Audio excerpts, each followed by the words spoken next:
निंदनीय है, पीड़ादायक है। सरकार को ऐसे लोगों पर कड़ाई से, क्योंकि आप देखो सरस्वती पूजा भसान हो तना हो जाता है, रामनवमी हो तना हो जाता है, होली आती है तना हो जाता है, आप शिवरात तना हो जाता है। निश्चित रूप से मैं समझता हूं आज महाशिवरात्रि है और इस प्रकार की कोई भी घटना है वो बहुत दुखद है, दुखद ही और निंदनीय भी है।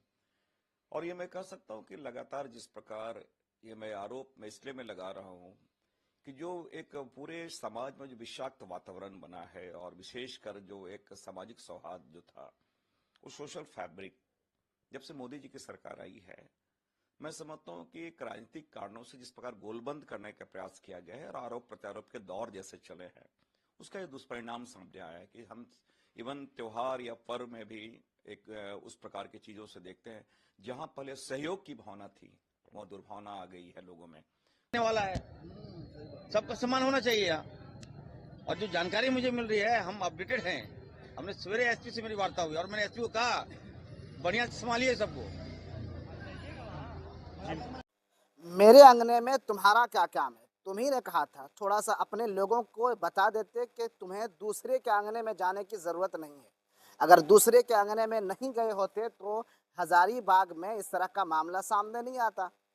पिछले दिनों शिवरात्रि था, शिवरात्रि तुम्हारा है, तुम मनाते हो, तो शिवरात्रि में जो कुछ करना है तुम अपने अंगने में करो, अपने घर में करो। किसी ऐसे लोगों के अंगने में क्यों जाते हो करने जो इस चीज़ को नहीं मनाता है, जो इस चीज़ को नहीं मानता है, जिसका इन चीज़ों पे आस्था ही नहीं है। तुम उनके घरों में जाकर के झंडे लगाते हो, तुम उनके घरों में जाकर के लाउड स्पीकर लगाते हो। हजारीबाग के इचक में जो कुछ हुआ और जो तस्वीरें सामने आ रही है, वो तस्वीरें ये चीख चीख कर बता रही है कि इसमें जो कुछ भी हुआ वो हिंदुओं की तरफ से किया गया। शिवरात्रि तुम मना रहे थे, तुम अपने जगह पे मनाते।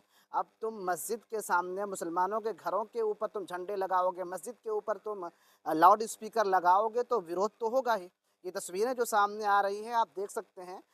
ये बगल में आपको यहाँ पे एक मस्जिद दिख रही होगी। जाहिर सी बात है, अब मस्जिद है तो आसपास में मुसलमानों के ही घर होंगे। और फिर तुम वहाँ पे ये झंडे देखो, हर तरफ भगवा झंडा लहराया हुआ है, हर तरफ भगवा झंडा लगाया हुआ है। तो तुम लोग पहले ही से इस चीज़ की तैयारी किए हुए थे कि हजारीबाग में ऐसा करना है। इसके बाद जो है वो सियासी लीडरों की बयान के हिंदुओं के ही त्यौहार में ऐसा क्यों होता है? क्या हिंदुस्तान में हिंदू त्यौहार नहीं मना सकते हैं? हिंदू त्यौहार मनाएं, लेकिन अपने अपने दायरे में रहकर मनाएं। त्यौहार तो हम भी मनाते हैं, लेकिन कभी ऐसा नहीं होता है। जब हम त्यौहार मनाते हैं तो किसी हिंदुओं के गांव में झंडा लगाने नहीं जाते हैं।